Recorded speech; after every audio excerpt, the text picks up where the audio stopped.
Bonjour les pèlerins, comment allez-vous? Toujours avec la veste ou sans la veste?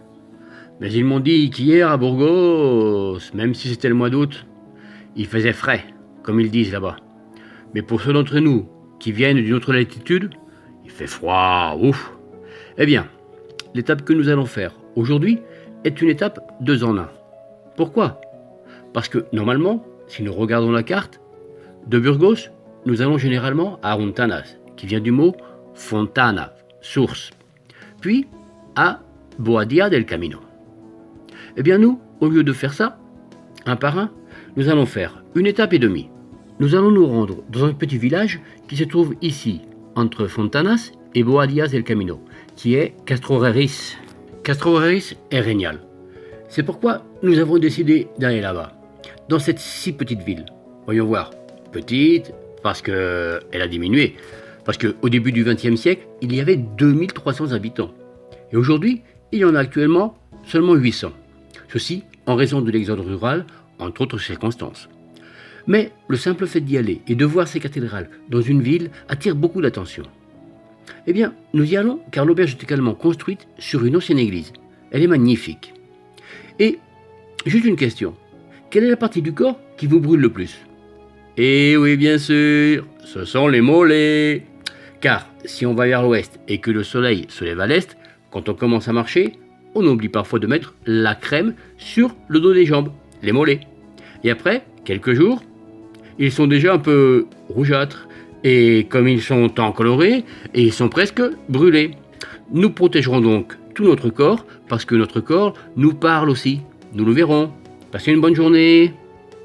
Castroieris, avec son château au sommet. Combien d'histoires garde cette colline que nous voyons devant nous?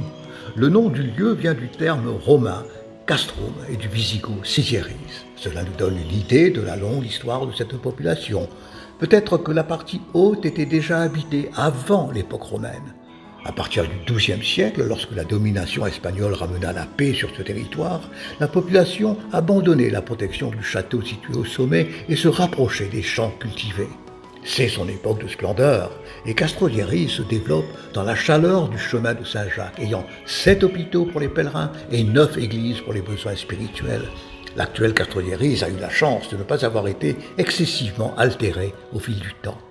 La première chose que le pèlerin trouve, après avoir passé San Antón, est la collégiale de Nuestra Señora del Manzano. Plus tard, nous entrons dans le noyau urbain.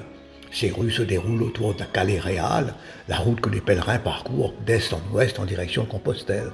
Dans notre promenade, nous verrons les temples de Santo Domingo et de San Juan. Cette dernière se distingue par sa tour couronnée de 4 pinacles au milieu du XIVe siècle. Le temple a un cloître avec un beau plafond à caisson mudéjar de la même période. Heureusement, la résurgence du chemin de Saint-Jacques lui a donné une nouvelle impulsion et nous la voyons aujourd'hui peuplée d'auberges, de pensions, d'hôtels, de bars et de restaurants. Le château de Castroieris, comme toute forteresse qui se respecte, est là, à portée de vue de tout point de la ville et de ses environs. La montée est une randonnée tentante et confortable, en respirant la lavande et le romarin.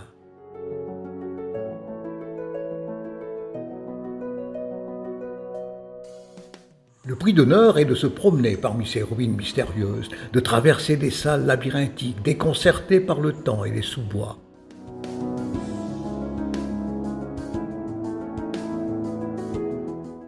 Montez l'escalier étroit qui défie l'audace du spectateur aventureux et atteignez les allées, surmontées de hauteurs vertigineuses sur un paysage perdu dans des horizons à perte de vue.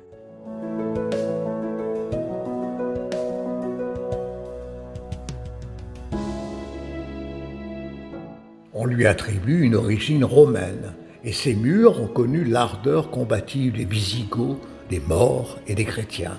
Ici est morte, exécutée sur ordre de Pedro el Cruel, la reine Éléanore de Castille, qui, dit-on, crie certaines nuits son innocence. Et jusqu'ici se sentirent les secousses du tremblement de terre de Lisbonne de 1755, qui contribuèrent à affaiblir ces défenses autrefois imprenables.